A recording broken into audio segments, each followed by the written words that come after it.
Provident fund আছে, সেগুলো টাকা পাবে। মাতৃত্বকালীন নারী শ্রমিকদের মাতৃত্বকালীন সুবিধা, সেগুলো পাওনা বকেয়া রয়েছে। এরপরে নোটিশ পেয়ে বকেয়া রয়েছে।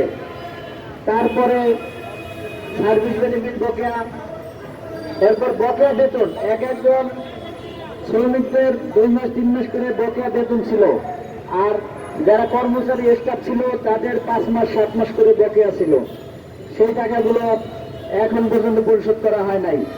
দীর্ঘ আন্দোলন সংগ্রাম করার পরে 18 মাস যাবৎ এই শ্রমিকরা আন্দোলন সংগ্রাম করে যাচ্ছে, কিন্তু তাদের পাওনা এখন পর্যন্ত পরিশোধ করা হয় নাই।